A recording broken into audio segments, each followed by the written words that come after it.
महाकुंभ में भगदड़ की वजह से कई जगहों पर बैरिकेडिंग टूटी है। हालात इस वक्त कंट्रोल में है। घायलों को अस्पताल ले जाया गया है और इसी बीच अलग अलग जिलों के डीएम एसपी को महाकुंभ क्षेत्र में तैनाती की गई है, क्योंकि आज है महास्नान, आज अमृत स्नान है और आज के दिन लगभग 10 करोड़ की संख्या में श्रद्धालु स्नान करेंगे, ये अनुमान है। भीड़ बहुत ज्यादा है। इस वक्त हमारे सहयोगी अनुपम मिश्रा महाकुंभ क्षेत्र से हमारे साथ जुड़ चुके हैं। अनुपम का रुख कर लेते हैं, उनके साथ खास मेहमान भी मौजूद हैं।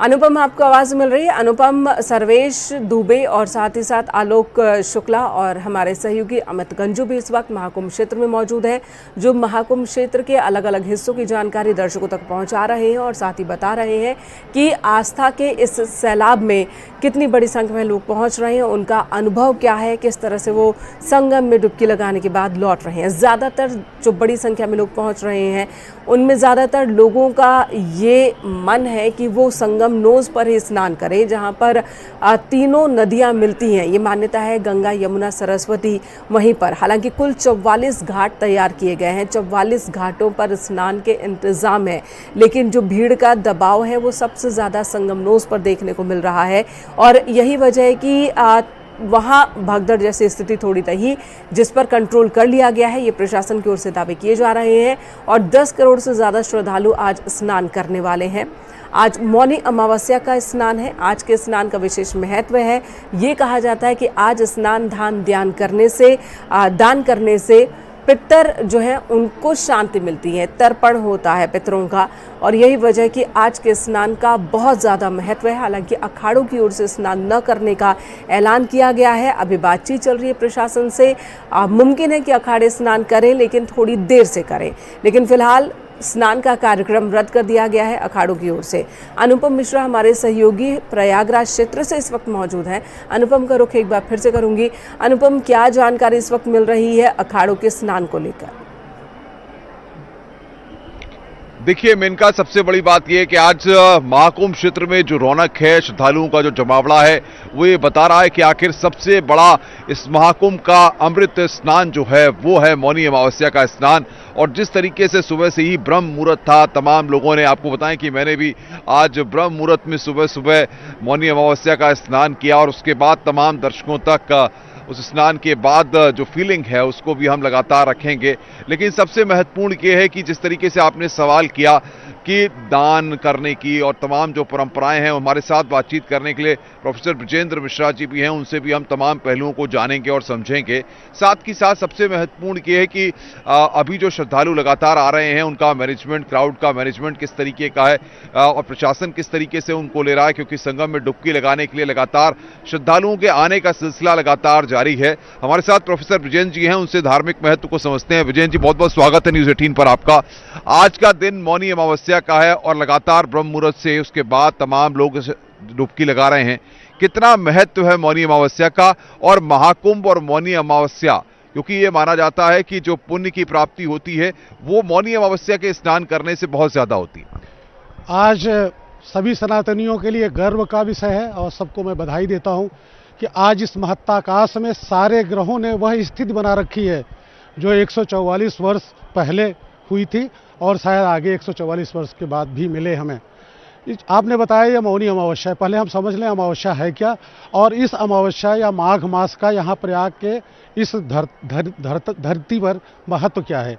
माघ मास हर वर्ष यहाँ पर पुण्यदायी होता है और हर अमावस्या माघ मास की यहाँ पे पुण्यदायी होती है, विशेषकर जब मकर राशि में सूर्य आते हैं। इस समय श्रवण नक्षत्र मकर राशि में सूर्य और चंद्रमा दोनों हैं और उन्होंने कल शाम को 7:37 से यह गति शुरू की थी और आज सायं 6:18 तक ये रहेंगे। यही पुण्य की बेला है, यही अमृत का हमारे पास जो वर्षा होती है उसका यह क्षण है। चंद्रमा वनस्पतियों के माध्यम से हमें रस देता है, अमृत देता है और सूर्य के माध्यम से उसका प्रचार प्रसार होता है।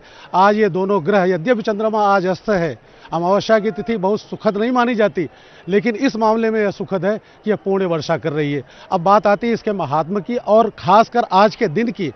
आज के दिन ये माना जाता है कि समुद्र मंथन के उपरांत जब घट जिसमें अमृत था, उसकी छीना झपटी में जो घट से अमृत छलका था, वह प्रयाग में वह घड़ी थी अमावस्या की, माघ मास की अमावस्या की।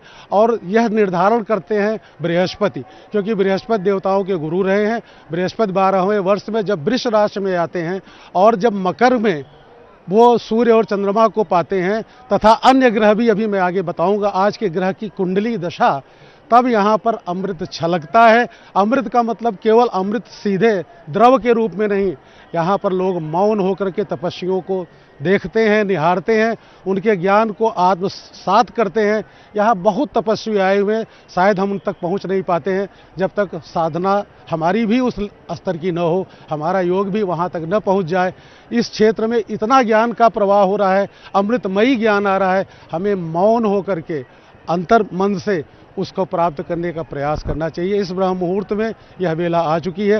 वैसे प्रयाग में सूर्य की किरणों के द्वारा तपे हुए जल में स्नान करने की परंपरा सदा से रही है। बिल्कुल प्रियन जी, लेकिन सबसे बड़ी बात यह है कि जो लोग संगम में डुबकी लगा रहे हैं, स्नान कर रहे हैं, कितना महत्व माना जाता है कि जो संगम में प्रयाग की धरती पर आकर के और इस मौनी अमावस्या के स्नान को पूरी तरह से कर रहे हैं।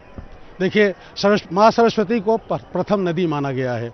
यहाँ वो लिप्त है और नीचे से आती हैं, उनका यहाँ पे कूप भी है, कुंड भी है।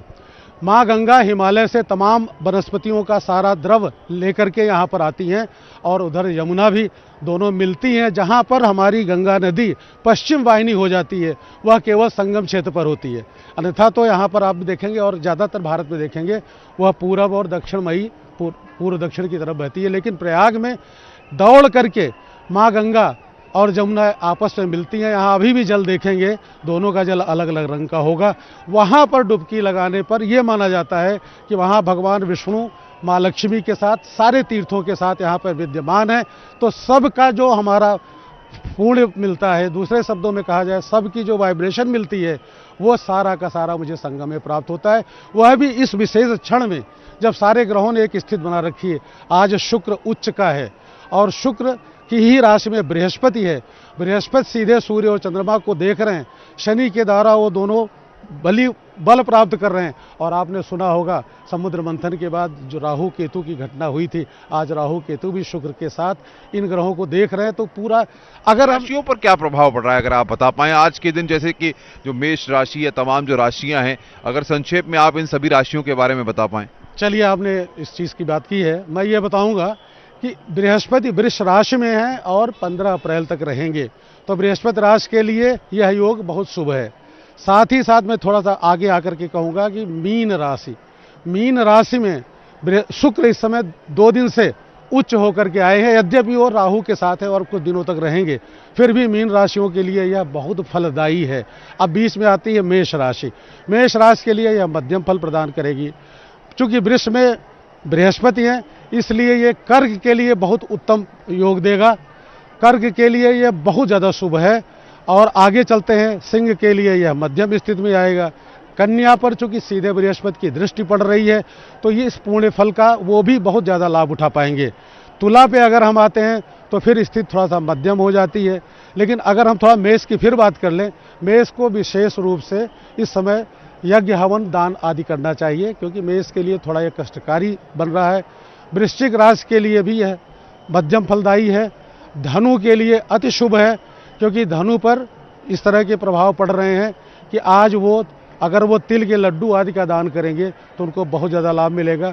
खास करके अग्नि और गर्मी देने वाले पदार्थ जैसे लकड़ी है, घृत है, तिल का तेल है, ये सारे कंबल है, इन सब का दान करेंगे तो उनको बहुत ज़्यादा लाभ मिलेगा। अब आती है मकर की बात। मकर में तो ये घटना हो ही रही है, मकर में ही तो ये महान कोलाहल वैश्विक मचा हुआ है। तो मकर राशि वाले अगर दान आदि करेंगे तो उनको बहुत ज़्यादा लाभ मिलेगा। वैसे भी सामान्यतः मकर राशि वालों के लिए माघ का महीना अच्छा माना गया है। जिस तरीके से स्नान, ध्यान, तप, दान करना, इन सारी चीज़ों की बात होती है, लोग स्नान करते हैं, लेकिन उसके बाद ध्यान करना, तप करना, तपस्या करना, दान करना, इनका अलग कितना अपना विशेष महत्व है और इससे कितना पुण्य प्राप्ति के आसार बढ़ते हैं। आज सबसे ज़्यादा महत्व मौन का है। यद्यप मुझे मौन मैं रहूँगा तो आपसे बात कैसे करूँगा। मौन का मतलब होता है आज जो यहाँ पर ज्ञान है, जिसको आप सीधे देख सकते हैं, अमृत रूपी ज्ञान, उसको आप प्राप्त करिए। आप निहारिए कि नागा सन्यासी कहाँ बैठे हुए हैं, किधर जा रहे हैं, वो कैसी तपस्या कर रहे हैं, कितने वर्षों के बाद वो इस धूल पे आए हुए हैं। माँ गंगा और यमुना का जो प्रवाह है वो हम विकिरण के माध्यम से आपको मिलता है। अब बात आती है कि आप इसके किनारे तट पर स्नान करने के बाद अगर अपने मूल मंत्रों का जाप करते हैं, खासकर गुरु मंत्र का जाप करते हैं, अगर वह भी नहीं मालूम है तो आप महामंत्र का जाप करें, राम राम का जाप करें। एक बार जरा गुरुजी बता दीजिए कि कौन कौन से मंत्रों का जाप करना चाहिए, एक बार कौन कौन से मंत्र हैं उनको आप बता दीजिए। देखिए, आपके ज्ञान के ऊपर निर्भर करता है कि आप कितने मंत्रों का जाप कर सकते हैं। वैसे अगर आपको कुछ भी नहीं समझ में आ रहा है तो जिस मंत्र का आप सदा जाप करते रहें उसी को दोहराएं। कोई न कोई तो मंत्र आपको पता होगा। चार मंत्र आप जरा सुना दीजिए। मंत्र में हरे कृष्णा हरे राम राम राम, जो ये लोग आप देखेंगे अक्सर भजन करते रहते हैं, इसको महामंत्र कहा गया है, तारक मंत्र भी कहा गया है। कुछ लोग इसमें सूर्य की उपासना चूंकि मकरस्थ करते हैं इसलिए गायत्री मंत्र का जाप करते हैं, और जो है वो गंगा मैया की जय ही बोल दे रहे हैं, या माँ गंगा का स्मरण करेंगे, यमुना का स्मरण करेंगे। चूंकि शनि का ये क्षेत्र बन जाता है आज, तो शनि की जिसकी पीड़ा आदि है वो ओम संग शनिश्चराय नमः या शनि के और वैदिक मंत्र अगर उन्हें याद हो तो आप उसको करते रहें। आज राहु केतु का सीधा जुड़ाव बनता है, तो काल सर्प दोष वाले या राहु महादशा वाले या राहु की अंतर्दशा वाले ओम रांग राहवे नमः या राहु के पौराणिक मंत्रों का जप करें।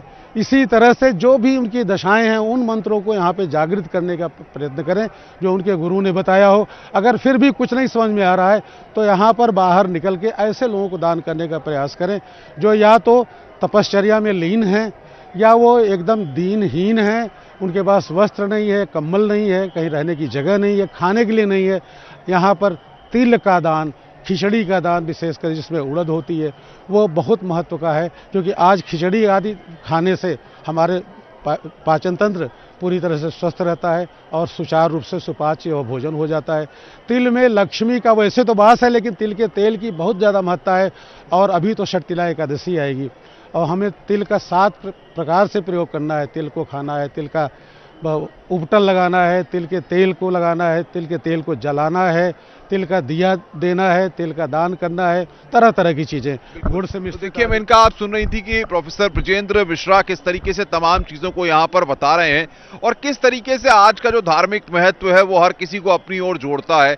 जिस तरीके से मौनी अमावस्या पर मौन रहने की बात है, लेकिन देखिए सबसे बड़ी बात यह है कि तमाम राशियों पर आज के जो धार्मिक महत्व हैं वो किस तरीके से पड़ रहे हैं। प्रोफेसर ब्रजेंद्र मिश्रा ने विस्तार से उन चीज़ों को बताया है। और सबसे बात यह है कि मेला प्राधिकरण की बात हो या फिर पुलिस प्रशासन की बात हो, अभी जो संगम तट हैं या संगम नोज हैं, तमाम जगहों पर जो श्रद्धालु पहुंच रहे हैं वहां पर व्यवस्था बनाई जा रही है। क्योंकि जिस तरीके से अखाड़ों को लेकर के आपने जानकारी मांगी थी, आपको बता दें कि अखाड़ों को जो स्नान अपने तय समय पे करना था उसमें कुछ बिल्कुल अनुपम बने रहे हमारे साथ। और जैसा कि डॉक्टर विजेंद्र मिश्रा ने बताया कि आज के दिन की महत्ता क्या है, आज के दिन कैसे स्नान, किन मंत्रों के साथ करना चाहिए स्नान, किन देवताओं का ध्यान रखते हुए स्नान करना चाहिए और साथ ही क्या दान करना चाहिए, बहुत ही महत्वपूर्ण बातें उन्होंने बताई हैं। अमित गंजू संगम क्षेत्र से हमारे साथ मौजूद हैं और अमित गंजू का रुख कर लेते हैं। इस वक्त सर्वेश दुबे भी हमारे साथ मौजूद है। अमित, आप बताएं, अरैल घाट पर आप मौजूद है, वहां पर इस वक्त जो श्रद्धालुओं की भीड़ देखने को मिल रही है वो किस तरह की है, और साथ ही ये भी कि कई जगहों पर डायवर्जन चेंज किया गया है, क्या इससे जुड़ी जानकारी आपके पास है? देखिए, मैं आपको बताना चाहूंगा कि जो हम जिस जगह इस वक्त न्यूज 18 की टीम मौजूद है अरैल में है। अरैल में 6 गेट्स बनाए थे और इन 6 गेट्स पे स्लोपर्स बनाए गए हैं और एग्जिट और एंट्री अलग अलग गेट्स बनाए गए हैं। अगर हम बात की जाए तो अरैल के जो एक लंबा 12 किलोमीटर का पूरा स्ट्रेच है, फ्लाईओवर से लेकर जो बोट क्लब तक का है, उसमें 6 गेट्स बनाए और डिफरेंट 6 गेट्स हैं। इन 6 आउट यानी 12 टोटल गेट्स बनाए गए। और ऐसे में मैं कैमरामैन से कहूंगा, देखिए जो ब्रह्म मुहूर्त से जो शुरुआत हुई लोगों के स्नान करने की, हो गया गंगा स्नान के नहीं हो गया बेटा आपका? हाँ, हो गया है। कैसा क्या एक्सप्रेशन आपका, दिमाग में क्या आया? अच्छा लगा? हाँ बहुत अच्छा लगा। आप बताइए कहाँ से आए हैं आप? गुजरात से। कैसा लगा मैम? बहुत अच्छा, बढ़िया। योगी जी और मोदी जी ने बहुत अच्छा काम किया।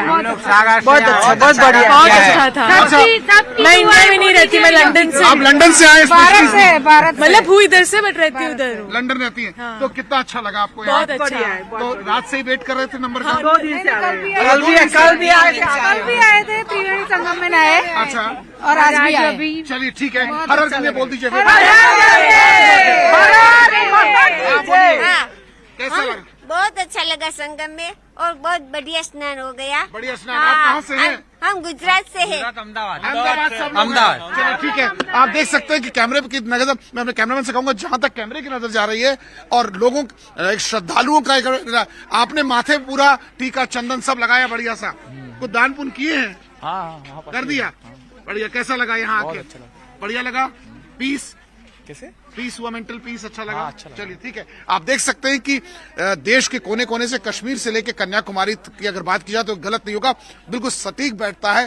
केरला की बात करें, कर्नाटका की बात, जम्मू की बात करें, लद्दाख से, यानी देश के कोने कोने से लोग पहुंचे, यहाँ तक कि विदेशी भी यहाँ तमाम मौजूद हैं जो पिछले कई दिन से यहाँ कैंप कर रहे हैं। उनका कहना है कि वो जितने अमृत स्नान है उसमें वो यहाँ बने रहेंगे, चाहे वो यूके के हों, यूएस के हों, कनाडा के हों, टोरंटो से जहां आए थे।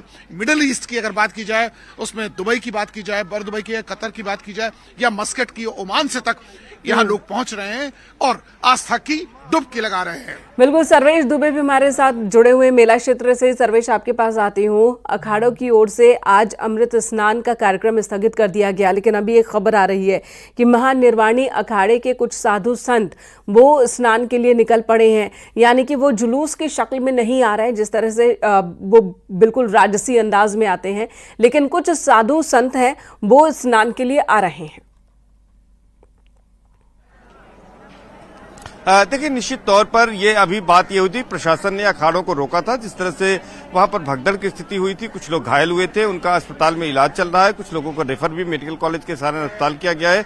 उसके बाद ये कहा गया कि अखाड़े थोड़ा वेट करें। अभी 5 बजे से जो शाही स्नान यानी अमृत स्नान का क्रम शुरू होना था वो होना था। और अखाड़ा परिषद के अध्यक्ष, चूंकि अखाड़ा परिषद भी 2 गुटों में बटा हुआ है, एक गुट के अध्यक्ष महंत रविंद्रपुरी हैं जो कि निरंजनी अखाड़े के सचिव हैं। उन्होंने कहा था कि फिलहाल कार्यक्रम को स्थगित कर दिया गया है, लेकिन महानिर्वाणी अखाड़ा जो है वो चूंकि दूसरे गुट में है और उस अखाड़े के भी अध्यक्ष है, उनका भी नाम महंत रविंद्रपुरी है और वो महंत रविंद्रपुरी महानिर्वाणी अखाड़े से हैं। तो उस अखाड़े के कुछ नागा सन्यासी स्नान के लिए गए हैं, लेकिन उस राजसी वैभव के साथ जिस तरह से जाते थे उस तरह से नहीं गए हैं। और वो चूंकि एक रस्म होती है और इतने ये जो 144 वर्ष के बाद ये जो मुहूर्त आया है और जो अमृत स्नान का मौका है, आज दूसरा अमृत स्नान है मकर संक्रांति के बाद, तो उस परंपरा का निर्वहन करने के लिए कुछ लोग गए हैं और वो सामान्य तरीके से गए हैं, प्रशासन से बातचीत के बाद गए हैं। और अब इसके बाद फिलहाल स्थगित करने की बात महंत रविंद्रपुरी ने कही थी, जो कि अखाड़ा परिषद के दूसरे गुट के अध्यक्ष हैं। तो लेकिन अभी जो है महानिर्वाणी अखाड़ा गया है और उम्मीद की जा रही है कि इसके बाद दूसरे अखाड़े भी सामान्य तरीके से जो है साधारण तरीके से जाएंगे और स्नान करेंगे। आप देख सकते हैं कि हमारे साथ बड़ी संख्या में लोग भी मौजूद हैं जो कि विभिन्न जगहों से आए हुए हैं और देश के कोने कोने से, और यहाँ पर पहुंच रहे हैं। कुछ लोगों से बात करने की कोशिश करेंगे, जानेंगे कि कितना उत्साह है। ये बताइए कि कहाँ से चले आ रहे हैं आप पैदल और अभी स्नान के लिए जा रहे हैं? कहाँ जा रहे हैं? स्नान के लिए जा रहा है। कहाँ से आए हैं? एमपी पन्ना। एमपी पन्ना से आए। कैसी व्यवस्थाएं हैं यहाँ? व्यवस्था तो यहाँ ठीक है, लेकिन थोड़ी जनसंख्या के कारण भगदड़ मच गई है, जिसमें परेशानी देखने को मिल रही है। अच्छा। बाकी और व्यवस्थाएं अच्छी। कैसी व्यवस्था है? व्यवस्था अच्छी है। कहाँ से आए आप? पन्ना एमपी। अच्छा, आप भी पन्ना से ही आए हैं? सब लोग साथ में आए हैं, तो हर हर गंगे बोलते हुए जा रहे हैं आप लोग? हाँ बिल्कुल। आज स्नान करेंगे? हाँ ठीक है, कुछ महिलाएं उनसे बातचीत कर लेते हैं। कहाँ से आई हैं माता जी और स्नान हो गया कि नहीं? हाँ हो गया, स्नान कर लिया। हाँ। अच्छा, कितने बजे निकल आई थी सुबह सुबह स्नान कर? हम लोग तो पूरी 12:15 घर से निकल गए। यहीं की रहने वाली हैं? पूरी तैयारी थी कि मौनी अमावस्या का स्नान जरूर करना है? ये सोच के। हाँ, सोच के। क्या कामना की है? कामना की है कि सब जितने लोग आए हैं सब मंगलमय होकर जाए। जी, क्या कामना की आप लोगों ने? हमने यही की कि सकुशल सब अपने घर वापस चले जाए, स्नान सबका पूरा हो जाए, मनोकामनाएं जरूर पूरी हो सबकी। तो आप 3 सहेलियां निकल गई घर और सब कई लोग? अच्छा बताइए। बहू को लेके आए। बहू को लेके आई है। स्नान कर लिया सबने? जी जी। क्या कामना की है? सब स्वस्थ रहे, अच्छा रहे। कैसी व्यवस्था थी यहाँ पर? ठीक। आपने भी स्नान कर लिया, कैसी व्यवस्था थी, क्या लगा यहाँ? अच्छा था, बहुत अच्छा था। क्या कामना की आप लोगों ने? कामना यही की कि सब कुछ अच्छे से हो, आगे की लाइफ अच्छी हो। आगे आ जाइए, एम्बुलेंस आ रही है, आगे आइए जरा सा। तो आप देख सकते हैं अभी भी एम्बुलेंस आ रही है जो सीधे यहाँ से जा रही है। तो किस तरह से स्नान हुआ और कब निकल गए थे आप लोग? हम लोग 12:15 बजे निकल गए थे, 3:30 बजे पहुंच गए और 4 बजे स्नान कर 4 लिया। बजे स्नान कर लिया, अब घर वापसी। हाँ, अब वापसी। तो आप लोग बताइए कि कुछ जो है संगम नोज पर स्नान किया, कैसी व्यवस्थाएं हैं वहाँ पर? व्यवस्था तो बहुत अच्छी है, बस ये है कि भीड़ को बहुत कंट्रोल करना है। भीड़ क्राउडेड हो गया तो क्राउड जो है वो जरूरत से ज्यादा आ गई है। यहाँ पे मैनेज हो जाए तो बहुत ही अच्छा है, लेकिन ये है कि नहाने का व्यवस्था बहुत। भजन वजन कुछ सुनाएंगे कि नहीं सुनाएंगी? हैं? बिल्कुल बिल्कुल, ये बहुत अच्छा गाती है भजन। आइए कोई गा दो ना। भजन सुनाइए, कोई गंगा मैया का भजन सुनाई दीजिए। मुझे तो आधा भी नहीं गंगा मैया। अरे कोई भजन गा दो। कोई भी बताइए, 2 लाइन सुनाइए। हरि शरणम हरि शरणम हरि शरणम हरि शरणम हरि शरणम हरि शरणम हरि शरणम हरि शरणम हरि शरणम। तो ये तमाम लोग हैं जो कि स्नान करके वापस आ चुके हैं। 12 बजे ही निकल गए थे, 4 बजे तक जी, ये इन्होंने स्थानीय स्नान कर लोग लिया, अब घर हैं वापसी जो की घर राह से पर हैं। निकले रात बड़ी के संख्या में 12, लोग यहाँ पर 12 पहुंचे। और अब स्नान करके लौटने को हैं। और ये तस्वीरें भी दिखा रहे हैं, देखिए जरा, ये महानिर्वाणी अखाड़े के साधु संत जो स्नान के लिए निकले, ये अखाड़ों का दूसरा गुट है। और इन अखाड़ों के अध्यक्ष का नाम भी रविंद्रपुरी है। रविंद्रपुरी महाराज ने स्नान का फैसला लिया। साधु संत बिना किसी बहुत ज्यादा शोर शराबे के, बिना किसी राजसी अंदाज के स्नान के लिए निकले, पवित्र स्नान के लिए निकले। लेकिन जो महानिर्वाणी अखाड़े की ओर से स्नान का फैसला लिया गया, लेकिन निरंजनी अखाड़े की तरफ से स्नान का फैसला अभी तक नहीं लिया गया है। उन्होंने स्नान का फैसला फिलहाल रद्द कर रखा है, क्योंकि हालात काबू में है, लेकिन भीड़ बहुत ज्यादा है, लोगों की संख्या बहुत ज्यादा है, जिसकी वजह से ये फैसला लिया गया है।